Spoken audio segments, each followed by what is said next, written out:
You're welcome to the final edition of AFCON special. My name is Eniton Daramola in the studio with you this beautiful afternoon, and in here with me is Peter Akimbo. Welcome to the studio, Peter. Thank you very much, Anita. Yes, it's good to have you here in the studio. This is the first time in a long time that we've been together in the studio. That's true. However, we'll be discussing today, we'll be talking about the Africa Cup of Nations, we'll be talking about the Super Eagles of Nigeria. You know, having survived the Jollof Wars, the Battle of Amapiano versus Cameroon Afrobeat, yes, the Cameroon Pepe and all that there is, even the Angolans, the superb Angolans, only to fail to win when it mattered the most against the Ivorians, the host of the 2023 Africa Cup of Nations. Peter, what do you think about the game yesterday? It was a very devastating loss. I was outside watching the match at the viewing center, and the joy of the fans when we scored the goal, it was euphoric when we first scored. When we opened the scoring, the mood was buzzing, and once we lost the game, everywhere was like a graveyard. So I would say that we didn't come out to play after we scored our goal. We stayed back too much. If you notice that after they scored the equalizer, even before they scored the equalizer, throughout the game, they were playing us. They were in our half a lot of the game. Wabali had to keep making fantastic saves, had to keep saving us over time. And we were not pressing them from the long shot, because it was the long shot that caused the corner where they used to score the opener. And then we were not pressing them in the middle of the area too much. Our midfield was not pressing at all, basically. We were very weak in that area, and it really affected the game. We couldn't create chances like how we created over the other games. We couldn't. We barely got on the ball. We barely not about possession. Every time we had the ball, even if it is like it was never up to 3 minutes. We never had the ball for a period of time.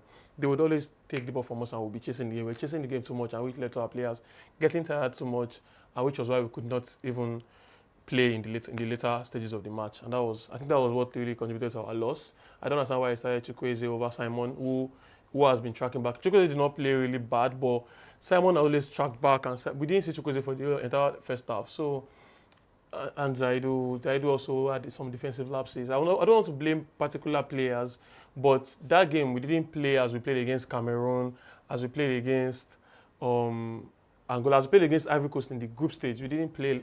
The fight was not there like before. We were less of the Eagles we had seen over the competition. The Eagles didn't start so strongly, and they became a strong team. But over the rest of the competition, we became less of that team in the final. We became less of that team. It really affected us a lot. 2-1 against the Super Eagles of Nigeria. Did you think that we could have scored more? Looking at how we played against the hosts. Before the game, I predicted 1-0. I didn't think we were going to score more than one goal. And I was not surprised that we didn't score more than one goal. But I thought we were able to defend better.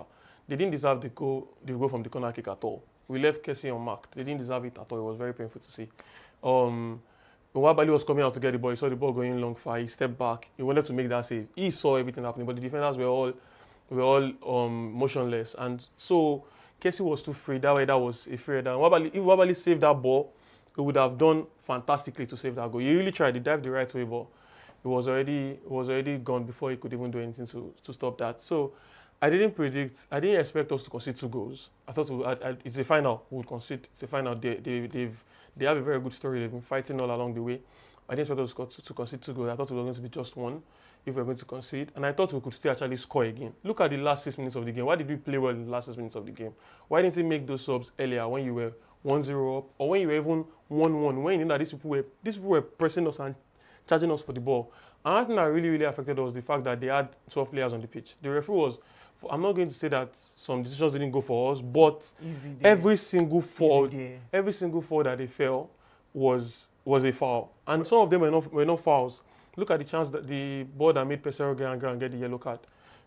Osimhen jumped over and got the ball. Why are you blowing for a foul there? Times when you watch the replay, you see that they didn't even touch their players, and the referee had blown for a foul. He kept slowing down our game. Yeah. And he kept on slowing. As he slowed down our game, he kept on affecting the boys' play. Okay, so very quickly, with us here, we have Mr. Adekunle Salami, who will be discussing, the 2023 AFCON, especially the final against the Super Eagles. Good afternoon, Mr. Salami. How are you doing today, sir? I'm very fine here. I'm not alone in the studio. I have Peter Akimbo here with me in the studio. And welcome to the show with us this afternoon. So very quickly, we'll be talking about the officiating, against the Super Eagles of Nigeria. What did you think about the officiating yesterday in the game against the Ivorians? For me, officiating was not an issue for us. Okay. Officiating was, in football, things can come for you, some could go against you. Yes.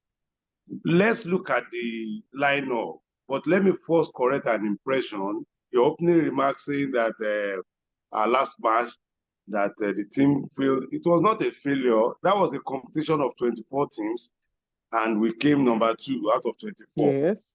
I'm not also saying this to pat them that they should have done more. Player for player were better. Team for team, we should have been better than them yesterday if we had played like Cameroon. So I agree with you there that what happened yesterday was that they didn't turn up. Unfortunately, the coach also got it wrong, bringing in Chukwueze in the fourth when actually there was a Simon on the bench. And if you recall the last time I had this program with you, I said it that this coach should be brave enough by having 2 attackers. Osimhen was all alone. Lukman, after scoring his 3rd goal against Cameroon, he has failed to come up. After his 3rd goal against Cameroon, we've not seen Lukman. Yes. If you see that kind of a scenario, there is a Terry Murphy on that same bench. There is an Onuachu on that same bench. Again, all he did was to load his back line. And then there's Onuachu too. Onuachu, I mentioned it. Now, you loaded your back line. You are saying that your opposition should be coming to you. So the middle, where some people should actually be the go-between between the defense and the attack, the middle was almost non-existent. Nobody was moving the ball. There was no creativity. All those things all together. If I can see that as a journalist with my experience, why won't a coach that is trained, who is being paid to do the job, why will he not see that? There was nobody moving the ball. There was no ball getting to Osimhen. If you look at the statistics, they had about 16 shots. We had 2 or 3. They had about 6, 7 on target. But for the brilliance of our goalkeeper, it would have been a shame in the final match. Altogether, what I'm just trying to say is that these guys tried, but on that last day, they didn't do enough to win. Again, you now look at the shepherd. What has the shepherd done to make these guys do better? He didn't do well enough. If I'm to turn and if I have to say somebody is a failure, it is the coach I'll blame, because the setup from the beginning was bad. And that was why our first half was very poor. When Simon came a little better. So, Mr. Salami. Yes. Yes. I'm here. When Simon came in, it became a little better. Yes. Oh, so quick one. What do you think going? Yes. What do you think going forward for the Super Eagles? Ose Pasero, should he still remain the coach of the Super Eagles? What do you think going forward? Where do we go from here? He should go. He should go because we have qualifiers in March, I know. Let me tell you why he stayed till now. He stayed till now because in his contract, Nations Cup was tied to his contract. Nations Cup was tied to the contract. It was not a date contract. It was not dated as in June so year. They just said his contract expires after Nations Cup. So after the postponement of the Nations Cup, his lawyer triggered that line that since they postponed the competition, his clients will not go. He will stay till after the competition. So I had a meeting with the NFF president. He said, win or lose. So if we had won the AFCON yesterday, the NFF would have still said Westham has to go. Because the man said $70,000 is too much for him to pay. It's a new person coming in. If they reduce that money to 50, Westham said, I'll still collect the 50. The man is saying, going forward, he cannot pay 50,000 every month for somebody not staying in Nigeria. And I agree. Absolutely. What I'm trying to say is that for us as Nigerians, we can get one of our coaches to handle this team and they will do well. Look at the winning team. The won with a domestic coach who happens to be an assistant to a foreigner that was fired. So what are we now saying? It's also telling us something that it does not matter whether you are in or out. It is what you have in your brain that will give this team the substance they need to get the result. Look at South Africa. They came in with 8 absolutely right domestic league and they did well. We went with 25 players, out of which only one happened to be playing in Nigeria. So we have to look at ourselves and say, okay, we have a World Cup qualifier, 2-leg affair, home and away with South Africa. That's the next thing before us. And it's World Cup qualifiers, and we are just 2 points out of a possible 6. So something must be done, and urgently so.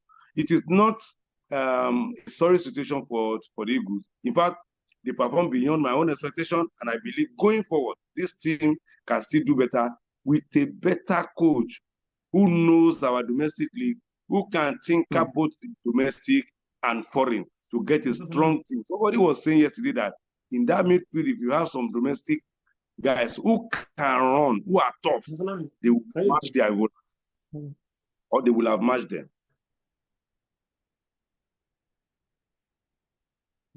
Okay, so Zami, speaking about Pesero, about people that should leave the team.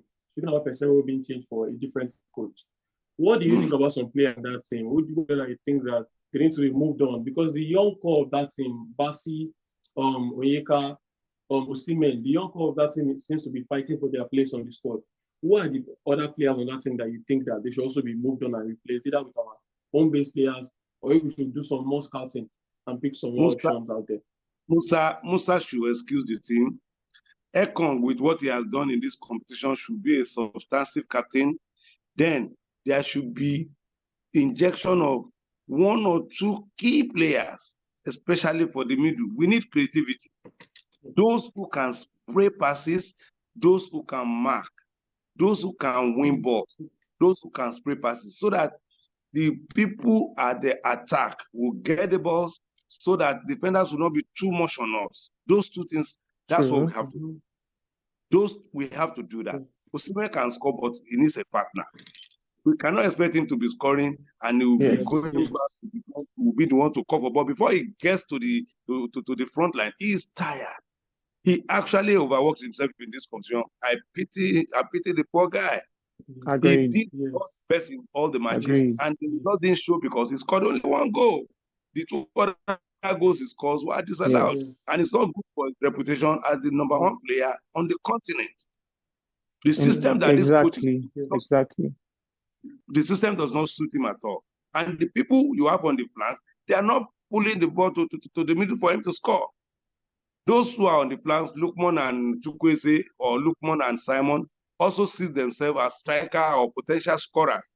How do we attend to that? Yes. So talking about replacements, who do you think is a possible fit, to replace Ose Pasero as the coach of the Super Eagles going forward? Bearing in mind that punishment is over. His ban is almost over. I am aware. Now, for me, going forward, we should hand over the Super Eagles to Emmanuel Amunike. And I'm saying why Emmanuel Amunike, sir? Yes, I want to explain. I'm saying that because Amunike has the experience to handle this team. 1, remember that he was one of those that came to salvage the situation during the World Cup qualifier, but he was not the main man because the Gabon was the head coach. If Amunike comes in, Emmanuel Amunike has handled our under-17 team before with Osimhen. He handled our under-20 team before. I had discussion with him too. This person believes in domestic league. That's 1. 2, this guy has knowledge. He's even having FIFA rules in competitions to evaluate teams, to evaluate matches, and he's also a trained person. He has license. Now, you have to just trust your team on somebody, give him time to bring out his tactics, his knowledge of the game. I believe Amunike can do the job.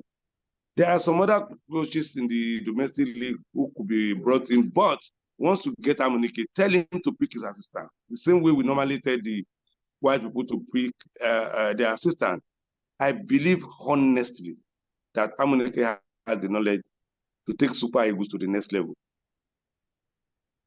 So very quick, Mr. Salami, looking away from the Super Eagles, we can't just rule out the fact that, the Ivorians, against all odds, they fought their way into the finals, and then they defeated the Super Eagles, who happened to be, like a favorite, when it got to the knockout stages to win this tournament.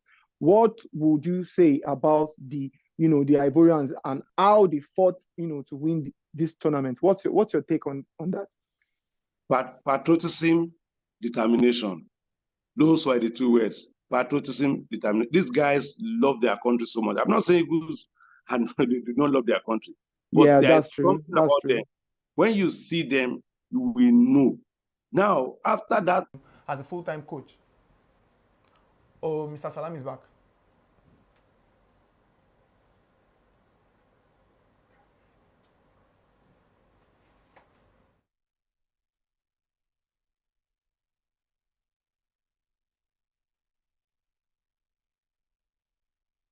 Welcome back. We lost you for quite some time there, so you can go on, sir. Yes.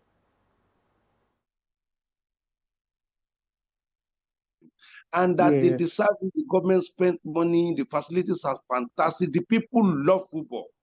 After the final whistle, obviously, the people who are watching from their various homes still came onto the stadium. They came to the stadium to see how they will receive the cup. When we were leaving the stadium to our hotel yesterday night, people lined up to see when the players will actually carry that cup. I know there's going to be a parade today. They've declared public holiday.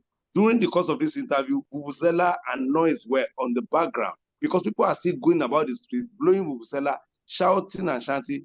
Let me tell you, I'm a Nigerian. I wanted that trophy. But the truth is the Ivorians deserve their trophy. They played so well after the humiliation of two defeats. Imagine Nigeria won 5 matches, drew 1, lost the only one to Ivory Coast, right? Yeah. These Ivorians, how many matches did they win? How many did they win? They lost 2 matches scandalously. 2. Okay, let's say Nigerian one was not scandalous. What about the 4-0 defeat? You understand? But they deserve their win. It is football. Anything they say can happen. It is football. Yes. Congratulations to them. Quick one, sir. So the vice president of Nigeria was, at the games yesterday, and he addressed the team after the defeat, and he said something very, very vital. He said that that Super Eagles brings Nigerians together. What do you think about that, irrespective of the economic issues and insecurity and thereabouts? The Super Eagles are a point of unity for the nations. Do you think that going forward they'll continue, to bring Nigerians together as they did in this tournament? Because the amount of female Nigerians watching football, especially this AFCON, it's amazing. So what do you think about that, sir? Let me say it's not only Super Eagles, it is sports in general. This happens during Olympic Games too, or major competitions. In fact, sometimes during Falcons matches too, if it is like Women's Championship, sports brings Nigerians together. Yes. It's just that our first brand in sports is the Super Eagles. So it was a statement of fact.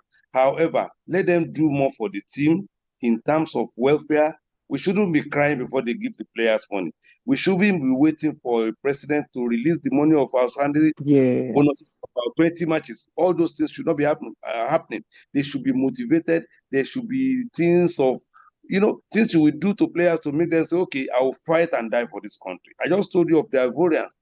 There should be sort of encouragement in the way government deals with these people. I learned they will be received today. They are living here by the way. I don't know whether you have the news item. They are leaving this place and they will arrive Abuja today they will leave here by 2:45 and they will arrive Abuja also today. They've done well. They can do better. Yes. They should be encouraged. They've done well. Yes. They've done well, yeah. Yes. Kudos to the Super Eagles, and we have to really commend them for the efforts, and we didn't expect them to get to this stage of the tournament. Yes. All right, Mr. Salami, thank you very much for joining us in the studio, and we look forward to having you next time in the studio with us. Thank you very much. No problem. Bye-bye. Bye, sir. So very quickly, we talk about the awards at the AFCON 2023 AFCON, and you know our very own William Troost Ekong, King Kong. Yes, King Kong was named, you know, the player of the tournament. What do you think about that? Very, very, very, very deserved. Very, very deserved. He fought all the way throughout this tournament, honestly. He has been the captain that we deserved, the captain that we needed, and the captain that we wanted. From the very first game he played against Equatorial Guinea, you could see his impact in the game. Then against Ivory Coast, when they won the penalty, he stepped up and scored the penalty. Exactly. Most importantly, against South Africa, he scored the normal time, and he also took the shootout, and he deceived the keeper twice. That was very fantastic for him. He has always stepped up for the team. This was his he has scored 5 goals at the AFCON now as a defender in total. So he has always proven himself, and he has always wanted to be there. He has proven that it doesn't matter what club I'm playing for, Watford, PAOK, anywhere I'm playing.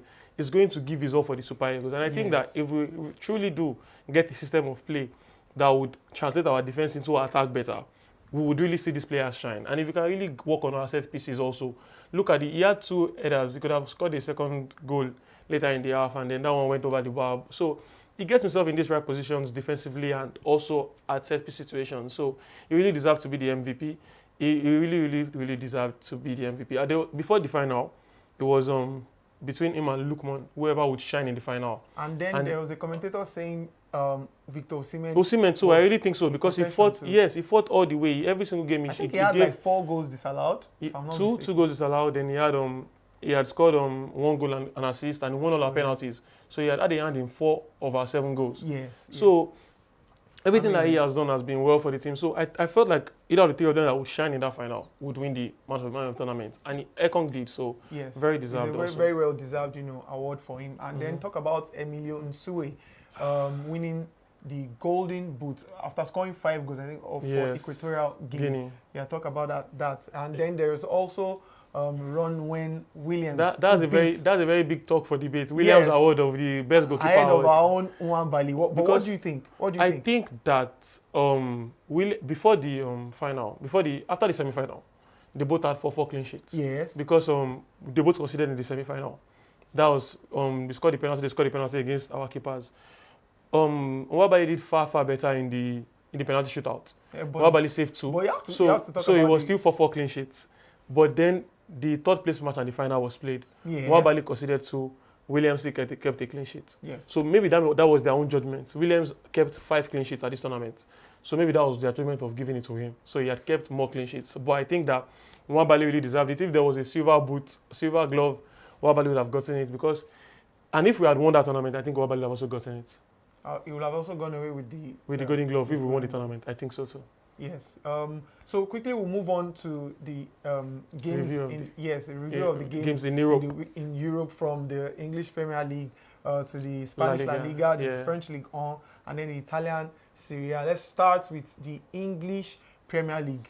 Arsenal, where they ran riot against a certain Westham, who were supposed to be wielding the hammer, but they got hammered by the Gunners. 6-0, it ended in favor of Arsenal. Away, you should add. Exactly, and it was unexpected. What do you think? I think that Arsenal are stepping into their own again. That match was the first time I've seen Arsenal play like last season of Arsenal. They were much more creative. Declan Rice proving his wage bill against his former team, setting up goals and scoring. It was a very, very fantastic display from Arsenal, and I think they are really, really proving that, yes, they are title challengers, and they are not just here to finish in top 4.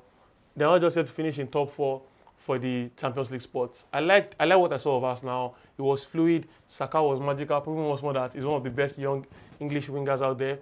And one of the best young wingers, let's not even add the English. So it was a very fantastic vintage display from Arsenal. Very, very vintage display from Arsenal. Playing like the Arsenal of under Arsene Wenger, in fact, if I should add. Yeah. And I think that if they go on this way, last season we said that Arsenal started very well, and then around this stage last season they decided to have some lapses, and the small teams were drawing them and beating them. But if based on how they started a bit okay, and now if they can go on with this form, with this display on, then yes, that's what we want to see, because this is when the big teams come up. This is when the big teams step up. And this was very wonderful to see from Arsenal. Yes, so it's still a 3-horse race, in the Premier League. Yes, Liverpool, and talk about Liverpool. Liverpool defeating Burnley 3-0. to 1 to maintain their 2 points lead against ahead of Manchester City. But How far, before we go to Manchester City, how far do you think Liverpool will go with this lead? Bearing in mind that this is the last season for Jurgen Klopp. Will they go all the way to win this trophy for him this season? I still think that Man City still have the better chance because apart from the fact that Liverpool were held the last game. Yeah. But also based on the fact that Man City #1, they have a game in hand. Yes. And then they still have a long way. And should they win that game, they'll go 1 point above Liverpool. And if they go 1 point above Liverpool, I think it's gone. I think they've gone. If Man City come on top in the second half of the season, I really, really think it's gone. It's very, very difficult to catch them back. You need to bear in mind that there's still a second leg, so to speak, with the top, like, let's say top 5 or top 6 teams. And they'll have to go through Liverpool, Arsenal, Aston Villa, Tottenham, and there's a certain Manchester United that is actually Man City are the treble winners. Their form. Man City are the treble winners. They beat every team. They beat every team that these people are beating, and they're going to be able to beat them again.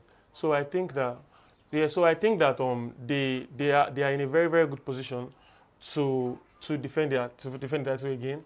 I don't know if Liverpool can challenge them as they challenge them other seasons without Salah, because Salah is injured, as you know. Yes, but then they've been playing well without him, and I think that they can go on to continue to do that. Yeah, so away from the Premier League, the Spanish La Liga is hot, and it's still going hot. Mm-hmm. Barcelona were held to a 3-3 draw. And Real Madrid taught Girona a lesson. Yes. You know, it was a case of I am still your daddy. Just like what we did with Cameroon and South Africa. I am still your daddies, and that was what really showed that day that Real Madrid are still the ones that have won this record 35 times. They are still that team that won the Champions League record 14 times. A team that won the Champions League back to back. And even though those players that won those things are not a part of this system now, but it's still that the Madrid way, the Galactico way. So Girona is still. Look at the season that Leicester City won. I think they're about 5 points ahead now. Yes, now the season that Leicester City won the EPL as a small club. Those other big teams were still shaking, but this one there's a big team that is still playing like a big team, and that is Real Madrid. Yes. And Real Madrid have beaten them now twice. They're the only team that has beaten them twice. They're the only team that beat them home and away. So I think that this is Real Madrid's season to win this thing again, and they're going to do that in very, very good fashion. Do you see Real Madrid losing this title race? Yes, I doubt it. This 5 points is more than enough for Real Madrid. Because they are 10 above Barca. Jude Bellingham is likely injured. Bellingham being injured. I don't think we never had issues in midfield. Oh, yeah. Bellingham was a wonderful addition and is a starter in that team. But Bellingham out of that team, there are people on the bench that don't want to be on the bench. So your money goes on Real Madrid winning the 5 points is enough over Girona. 5 points is more than enough. Because the only people that can take points from us are Barcelona and Atletico Madrid. Let's say fine, we lose those 2 games. That's 6 points. If we lose 6 points, there's no way Girona is going to go the rest of the season winning every game. Well, talking about the rest of the season winning every game, there's a certain Bayer Leverkusen doing wonders in the German Bundesliga, and they defeated the defending champions Bayern Munich 3-0. Our very own Nathan Feller was on the assist sheet. He had an assist in that game. Where does this, where do Xabi Alonso's team, where do they stand? Do you think that they can go all the way to end the season unbeaten? It's going to be something that has not been seen since the time of Wenger with the invisible season. Yes. And it's going to be very, very fantastic to see. I think Arsenal fans will stop crying about their invisible season. No, they will still cry. That's the Premier League. This is by the Bundesliga. But then they still say that, there's no team that has done the invisible. But there will be someone that could do it now. I guess we can say that. But it's not on the same level, but it will still be an invisible season. So, Lebanon is doing very fantastic work. I was even saying the other day that I wish Stella had come to the AFCON because nobody was a strong right winger. Simon is better on the left. Look far better on the left. So Tella on the right would have really, really helped us in this race. But in Boniface's absence, Tella has actually single-handedly won them games. He scored the last-minute winner, scored the last-minute equalizer, scored the 2 games in a win, backed an assist in a win against Bayern. So he has been fantastic in his absence from the AFCON and really, really helped Leverkusen to push on in this chase for the title, and I hope they win it. And now there's a certain narrative that there's a Tottenham course over Harry Kane, the Allianz Arena. What do you think about that? Come on, like Harry Kane, since he joined Bayern Munich, has been phenomenal. his goals, his assists, he has changed the way they play. However, they have been unable to win anything. I don't think it's They had a cup. I think they had a cup game and they lost the cup game. It would have been true. Hurricanes' first trophy. Yeah, first trophy. Yes. One game to win that cup. And now When he came into the team. Yeah. I don't think that it is a Hurricane cause because I think I blame Tuchel. I personally blame Tuchel. And I think that the Bayern players are currently in a rut. I don't think it's a Hurricane cause because Bale left Tottenham to Real Madrid. Look at what Bale won. Bale went back to Tottenham and came back to Real Madrid. He won the Champions League. So I don't think that it is Tottenham cause. I think that it came to Bayern at a time when, if he came to Bayern last season, right after Lewandowski left, it would have been very fantastic for him. But it came to Bayern at a time when Xabi Alonso built this Leverkusen team to become a winning machine. And it's no longer going to be business as usual for Bayern. It is going to be a much, much tougher team for them to win. So I think that maybe they will have to try and see what they can do about the tactics around the team, because I think that they are making too many mistakes over the entire period of the season. And Leverkusen have a fighting spirit now about them. They have a thinking of, we can win this. Every game, last minute they win, last minute they draw, something happens, and they continue to go undefeated. They're the only undefeated team now in Europe. I think they may be the only undefeated team in the season across every league, because what they are doing right now is very, very phenomenal, and it's very amazing to see. And then there's, if Xabi Alonso continues on this path, do you think he's a right fit for Liverpool to consider as a replacement for Jurgen Klopp? I think he's the best fit. I think he's the best fit because he has proven his credentials even before this season. Last season, when he came, when they were in the bottom half of the table, and he took them to an European spot. And now this season, he's taking them to winning the league. I think he's the best option because if Ancelotti was leaving Madrid, I was going to bet all my chips that Madrid would get him. Because if Madrid won their man, you cannot get their man away from them. Xabi Alonso in a certain, Galacticos Real Madrid. Do you think that will work? I think he is a player that has been at that level. Look at when Zidane came. Look at when Zidane came. Zidane came to Galactico Madrid that had Ronaldo, that had Benzema, that had this big player, that had Troost. So I think that they had Ramos. And Zidane could speak to them and discipline them. Xabi Alonso has been one of them. He played with Modric. He won the Champions League with them in 2014. Yes. He has been a part of this team. He has been part of the culture. Game, He has been a part of Xabi Alonso is part of this culture. Xabi Alonso can always coach that team. Now talk about coaches that have been part of culture. The likes of Ole Gunnar Solskjaer and the likes Frank Lampard and co. And Gunnar Solskjaer, Frank Lampard, Steven Gerrard, they were not proven. But this. When you talk about the culture, they were not proven. No, when you talk about culture, they have been part of the football culture of their respective clubs. But they were not proven. If Xabi Alonso wins, Xabi Alonso is going to come as a champion if he wins this Bundesliga. Even if he doesn't win Bundesliga, he's going to win something this season. I can bet on that. All right, cool. So let's quickly go to the UCL fixtures. Yes, the UEFA Champions League is back with the round of that's the round of 16. Yes. Some ladies have been waiting for Valentine's, but men have been waiting for the round of 16 of the UCL. Exactly, and the UCL starts tomorrow. It starts with Real Madrid facing Leipzig. Yes, Copenhagen and Manchester City. There's a certain Bayern Munich who will be hoping that the Tottenham course will not push them out of the Champions League too, because when they face Lazio. And then there's PSG facing Real Sociedad. What's your prediction for this game? For these games, everything seems very straightforward except the Bayern-Lazio game and even the PSG Sociedad. Madrid-Leipzig, Madrid win, undisputed. Copenhagen-Man City, I don't think anybody even needs to worry about that one. And then Bayern-Lazio, because of the current Bayern form and because of the fact that Lazio have always been a fighting team, they're like an Atletico Madrid. They're like a Sevilla. One of those teams that they would always push you all the way, but it should also still be a Bayern win. PSG Sociedad, that PSG team now, if you look at that team, the only star that they have now is even Mbappe. It's no longer like before that it was a bit of a mix. They have Mbappe, Verratti, Marquinhos, one person across everywhere. Yeah. And Sociedad is a team ball game. Look at what they did last season. Look at what they have. Umar Sadiq there, a tall striker. They have Takefusa Kubo, who is back now, and he's a very dynamic winger. Exactly. So I think that the toughest games to watch will be PSG, Sociedad, and it will be a very entertaining game because they are both very good, fluid attacking styles. Bayern, Lazio too. But For Liverpool, for Man City Copenhagen, straightforward Man City annihilation. I expect 4 or 5 goals from Man City in that game. I don't want to hear what anybody's going to say about it. Look at Copenhagen that we scored. Even Man United scored 3 goals against them. And if not for 1 or 2 nonsense that we're doing in defense then. And then for who are the other people that play? The first game that they played. The first game, Madrid Leipzig. Yeah, Madrid. It will be a bit of a tougher challenge because Leipzig have a way of beating Bayern at home. They have a way of beating big teams. But it should still be a very good win for Real Madrid. All right, quick one. Who do you think will win the Champions League?